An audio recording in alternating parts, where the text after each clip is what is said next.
so in love with you. Welcome back to Real Estate Mindset. Today's video is going to be absolutely a bonkers. And today we're going to talk about the fastest equity deceleration in history. And to do that, guys, I have a very special guest with us today, none other than Todd Sachs. Sir, how are you? I'm doing well, Travis. Man, I gotta say, I love the jacket, man.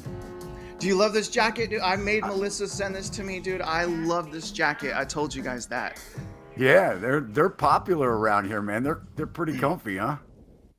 Oh yeah, man, I love these. I love, and I also got the earbuds just because of you.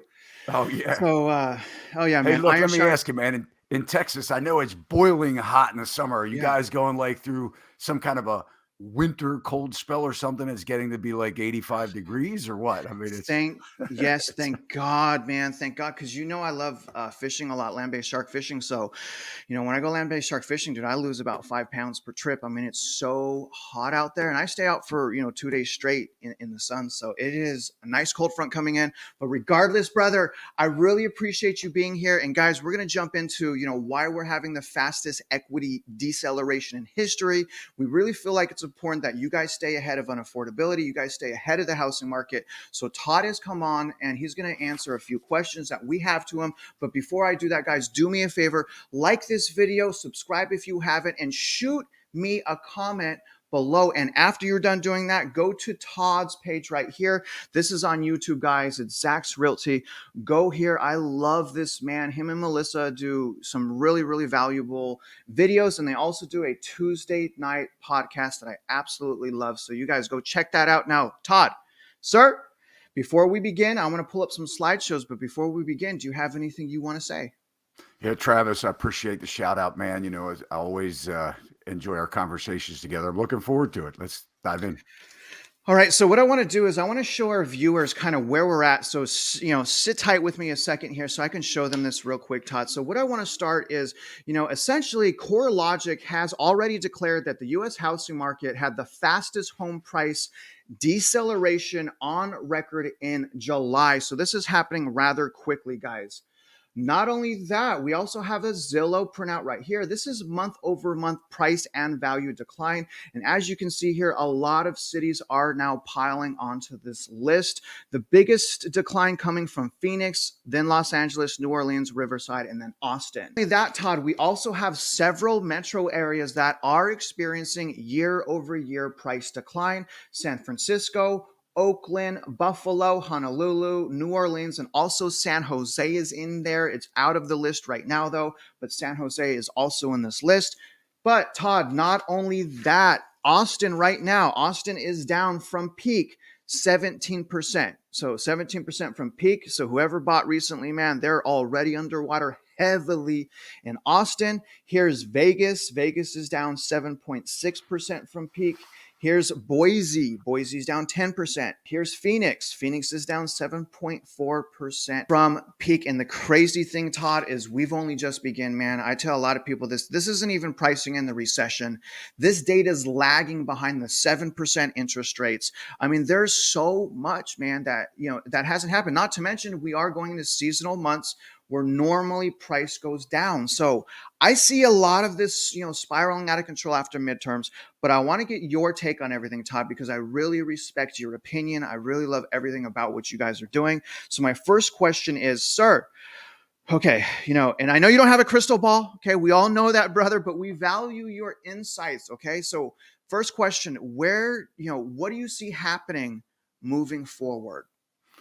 Yeah, Travis, it is true. All of the data that we're provided, a lot of it comes from the National Association of Realtors. I mean, real estate agents are dumping in the information as houses are decelerating in their prices and as well as the slowing of the sales.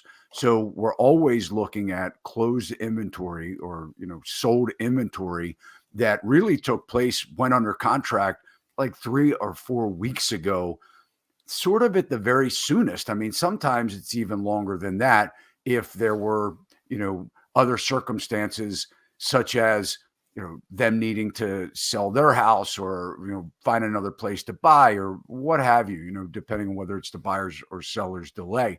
But Travis, I came back out or back in April, I came out with a video that basically said that a buyer's market was coming. And, just looking at the data serving the housing market in one way or another since 1989, I've seen similar things happen. Yeah. And I think that what we're going to see is interest rates. I don't feel, at least the 30-year mortgage interest rates, I don't really see that they're going to come down anytime soon. In fact, I believe that they'll go up from here. And I think the downward pressure on the pricing until the sellers reduce the prices of their homes, the buyers they're just not going to buy.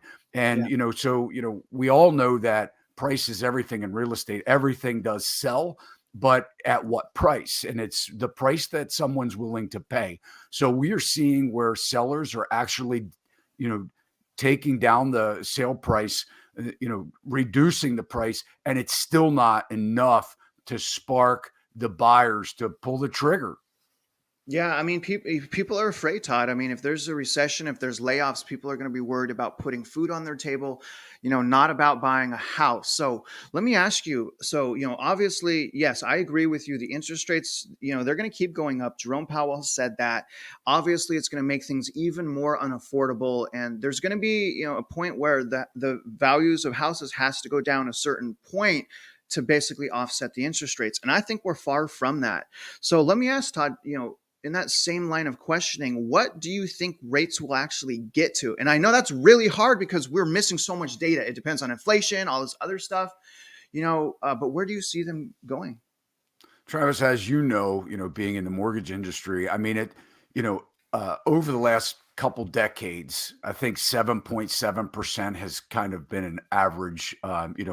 We saw rates when they dipped below 7, people were going nuts. They were so happy, and then they kept tumbling. And I think during the pandemic, one of the probably will go down as one of the largest mistakes I believe that the Federal Reserve made was to drop the rate to almost zero, which really fueled, in my opinion, a Yeah. lot of this price growth that we've experienced. I think that, listening to Powell on September 21st, and it's not all the time what they say, but maybe what they're not saying is that, what they did say was expect more rate increases at the Fed level over the next couple of meetings before the end of the year, and then into 23 expect more Yeah. increases, and then not until 2024 should we see things start to come down, and then maybe by 2025 that they would be somewhere maybe a little less than where they are now. Now, Jay Powell also said that that wasn't the plan, but I guess who knows what the plan is. But what do I think? I think it's not unreasonable to expect 8% going into 23 or somewhere around there. It took me a long time to see that as well. I've been kind of projecting what's been going on since about March of this year. I would have done it maybe a little sooner, but I caught COVID, man. And at the beginning of the year, when we were still in that that 2 and 3% interest rate, I really couldn't see 8% because I understand how overvalued houses are. But now, man, with everything that's going on, and we're really starting to see it kind of spiral now, I can also see 8% interest rates. In fact, I know for sure that some people, not a lot, but some people are already getting 8% right now, right? So good answer, brother. So let me take us to the next question. Now, the next question is what areas do you think is going to get hit hardest, Todd, as far as price declines? And why do you think it would be those areas? I think, Travis, the first thing is, any area that has a lot of new development going on, new Yeah. housing. I think new houses, they're going to take a big hit. These builders that have been, just pushing as fast as they can to get lots developed because the market was hot. And I think we all fall into this in business in one way or another, whether you're in the real estate business or not. But when things are going really, really well, it's kind of hard to think that the sky will ever fall and that things will revert back to recessionary times. And I think that, and I was guilty of that in 2008. I mean, I was building and developing And, it started in 2005, but I wasn't waking up in the morning shaving going, oh, wow, we probably only have another month or so or another 6 months or so before this great run stops and goes backwards. So I think that, for the builders, they were just pushing and pushing and pushing. They had supply chain issues. I think the areas that have major new builds, new construction going on are going to get crushed. And I think another area that is going to be really in trouble are any areas where people were buying second homes. So, maybe your vacation rental areas, I think may get hit hard. Anything where investors were diving in very deep, paying the high rates, the investors that maybe shouldn't even have been in the space. So, people that bought Airbnbs, VRBOs, short-term rentals. I think those areas that are, heavily saturated with that type of inventory, we're going to see major decline. And then I believe what we hear through these other economists that are saying the Sun Belt areas, where people were headed to. And lastly, I'll say that the rural areas are going to get really beat bad, because a lot of people were paying higher prices than they've ever seen for these outer areas, rural areas.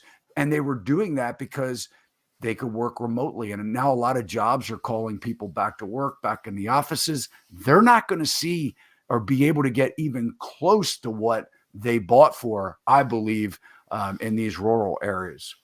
Solid points, man. So let me do a follow-up question to that. So what do you think is more important when we're talking about a metro area and price decline? Do you think it's more important to have plenty of new construction, or do you think it's more important that there's a lot of recent investor share?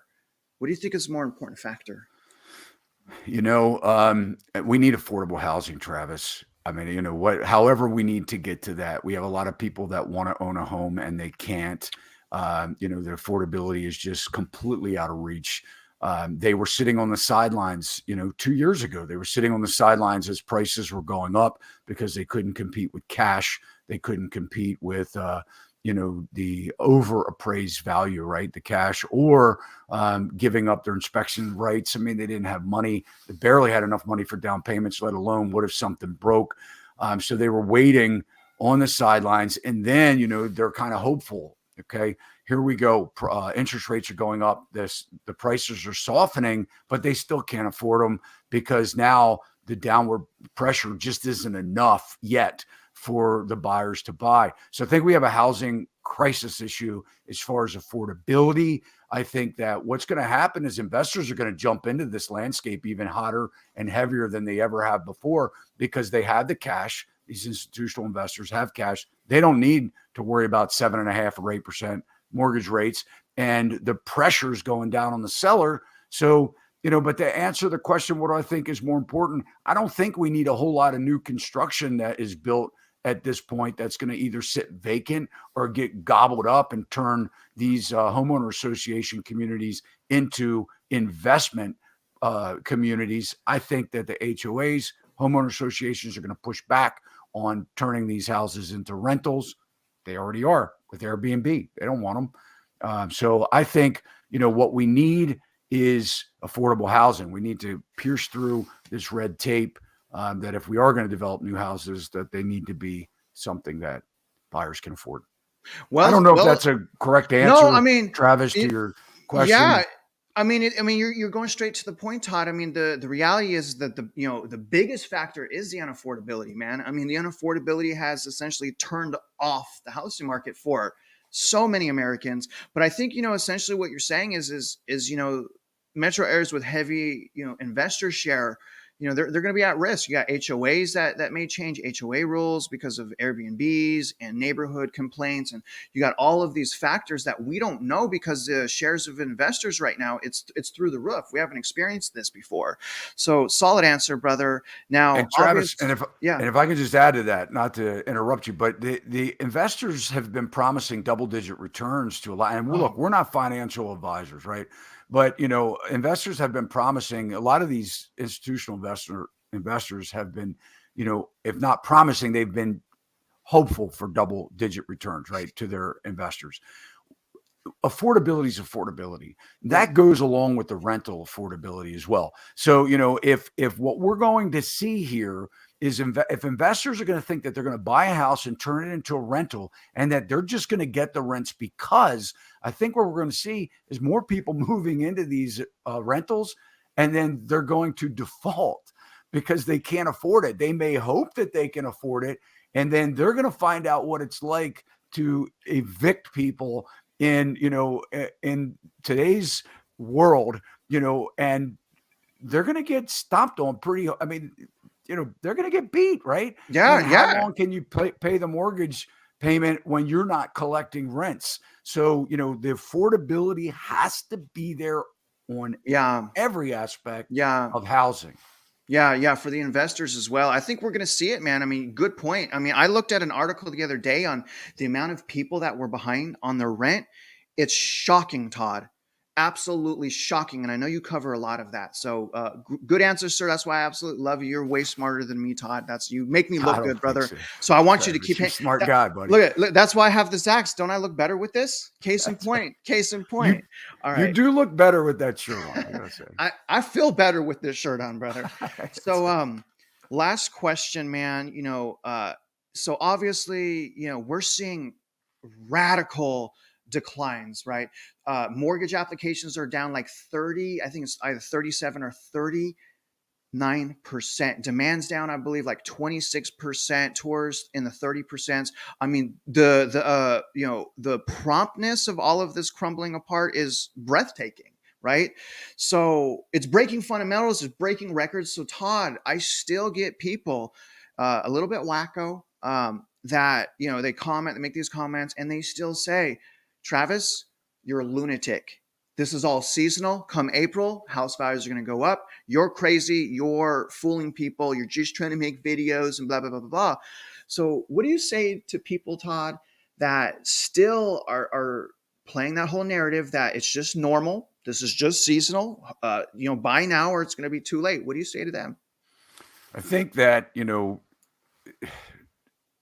it's what we're basing the growth from. What point are we basing the growth? I think that, like, Zillow just came out and said they're expecting that year over year growth next year will still go up. Number one, everything is market specific. Yes, if you're in Connecticut, I'm getting reports that if you're in Connecticut, the house prices are, not going down much. I don't know that to be true. I'm just telling you some of the comments that I'm getting. And the Northeast seems to be more stable than other parts of the country as far as pricing. I don't think we're dealing with seasonality here. As we just said, we're dealing with affordability. And unless we're going to see something amazing happen with the economy to where employers can pay more than what they're paying right now, there's no magic going on, right? So unless we see bank accounts start to all of a sudden become full with cash, there's no magic going on right here. So I think we're talking about practicality. Now, as far as when Zillow predicts a certain percentage of growth from year over year, a lot of it is, okay, what are we basing it on? So if we're seeing 20% price declines now, in some areas more, 40% price, whatever it is. And then we look at next year and it's gone up 1 or 2% from where the new, drop, where we find the new drop, then hey, maybe we will see 1% from 30% decline now or later this year at the end of next year. Who knows? But Travis, as well as I do, we are this is economics. We're not economists, but this is economics. We're consumers. We feel it too. And when I see people that I'm dealing with every single day that are now financing their groceries, I don't think we have a seasonal issue at all. Well, I mean, I don't think I could have answered that that was just politically correct, and that was simple. I mean, we don't have, I'm going to copy that. That's what I'm trying to say. I'm going to copy it, Todd. I'll give you credit. But the thing is, you're right. We're not going through a seasonal problem. This is an affordability thing. I mean, case in point, the Federal Reserve is raising federal funds rate 75 to 100 basis points. In 2008, Todd, they did it 10 to 25. So, I mean, this is this isn't seasonal. This is an affordability thing. You know, obviously it's a hyper demand thing from COVID and the stimulus and the money. But, you know, I really appreciate you, coming on and speaking some facts into our viewers, Todd. I'm going to go ahead and wrap this video up. But before I do, brother, do you have any last comments you want to give to our viewers? I love you, man. I think you're doing a great job. Keep it up. It's great to have other YouTubers like yourself, experts in the industry like yourself, that are actually coming forward and giving good quality information to people. They need to hear it. I mean, it's, I think we're tired of the consumers are tired, at least in our industry. They're tired of BS, man. I mean, they just want the truth. They want the facts. They don't want to hear, not necessarily do they want to hear now's the time to buy from anybody. I mean, they want to hear what's really going on. And cheers to you for doing that, dude. And I appreciate you saying that, because I have been roasted, in my real life, in my industry, because of what I do. So, man, I've got hate, I've got a lot of hate. So definitely appreciate you saying that, man. I kind of had to go out on a limb there and, go against, let's just sell, because I don't believe in it. When you don't believe in it, you got to stop. And the thing is, people, like you said, they want to be consulted. They don't want to be sold. They want to know what's going on. And I think that's what we're doing here. But other than that, Todd, stay with me, brother, and I'll get right back to you. Okay. Thanks, man. All right, you guys, go to Sachs Realty right now. Like his channel. Start watching some of his videos. He's a very, very intelligent man, very honest person, very valuable content on his channel. Now, other than that, you guys, I really hope you guys got some perspective and value from today's video. And if you're out there investing in real estate, I do wish you luck, and I hope you win.